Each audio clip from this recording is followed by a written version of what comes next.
Welcome to the Dare to Be Real Student Assembly. Have you seen our anti-racism declaration? Justice Page Middle School is an anti-racist school that strives to abolish racism, segregation, and stereotyping. All students should feel safe, welcome, and able to learn. Dare to be real. What is Dare to Be Real? Dare to Be Real is a student leadership group that empowers young people to become anti-racist leaders. Dare to Be Real helps students develop and understand their cultural and racial identity. Who's in Dare to be real? Hi, I'm Leah Searson and I'm in 7th grade. Hi, I'm Howard and I'm in 7th grade. Hi, I'm Sama and I'm in 7th grade too.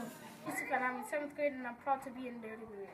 Hi, I'm Brett Hesselberg. I am in 7th grade. Super quiet, right? I'm Amal Sharif and I'm in 8th grade. I'm Ira Shaw and I'm in 7th grade. Sylvia Thompson, 7th grade. Hi, my name is Sarah Muhammad and I'm in 8th grade. My name is Ayana Abdi and I'm in 8th grade. What's up? I am Deja and I'm in 8th grade. I'm Amari Williams and I'm in 7th grade. I'm Sydney McDonald and I'm in 7th grade. Hi, my name is Sagal Mahmoud and I'm in 8th grade. Hello, my name is Darius and I'm proud to be in Dare to Be Real. Hi, my name is Ula Hassan and I'm in 8th grade. Hi, my name is Jose. I'm in 7th grade.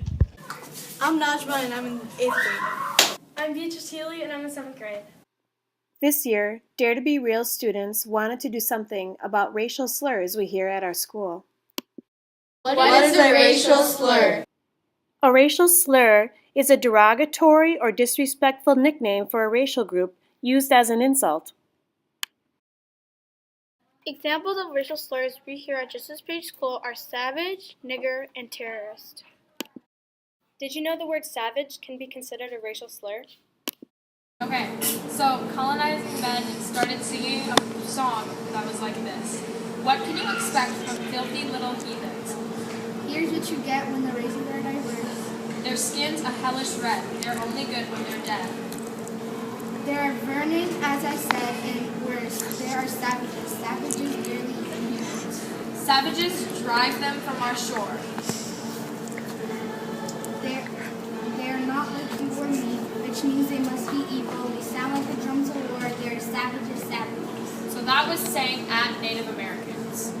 Would you want to be called a savage? Savage is a slur that has been directed towards Native Americans since colonization. We should stop using the word savage to describe things and educate our friends about its history. Terrorists. There are about 1.8 billion Muslims in the world.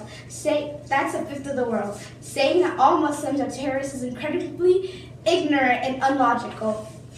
There are about 3.3 million Muslims in the United States. The definition of terrorist is a person who uses unlawful violence and intimidation, especially against civilians, in pursuit of political aims. Terrorist is a violent word, and a lot of meaning and power comes with it.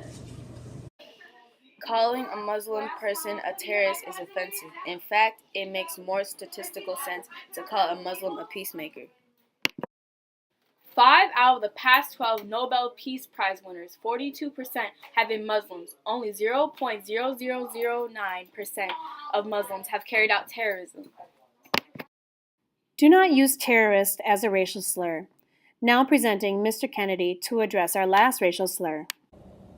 America was founded on European beliefs and fears. A word that came from the Europeans were nigger, which meant worst form of human existence, lazy, can't amount to anything. Nigger became the descriptor of blacks. Nigger was the blacks' identity, never calling us by our name, just using nigger. Nigger boy, fetch those chickens. Got a fine nigger wench here for breeding. She's going to start selling for $325. Whip those niggers for not working faster. Now today, 400 plus years later, we hear the word nigger on TV, social media. It's on all the music today's youth play. It's in a lot of our households, almost as if the black community has owned the word, took the word for their own meaning, taking the ER off the end of it and ending it with GAS, niggas. Instead of niggers, they say niggas. But I ask you this question. What's the difference between nigger and niggas? To be continued. Please think about the power of words before you use them. What should you do if you hear a racial slur? If you hear a slur, you should ask them if they know what it means. If they do, ask them why they said it. You could also confront the person who said it and educate on why it's inappropriate. If you're shy or not comfortable with confronting someone, then you could tell a dean who and what they said, or write them an anonymous note. Together, we can end the use of derogatory racial slurs and create a slur-free school.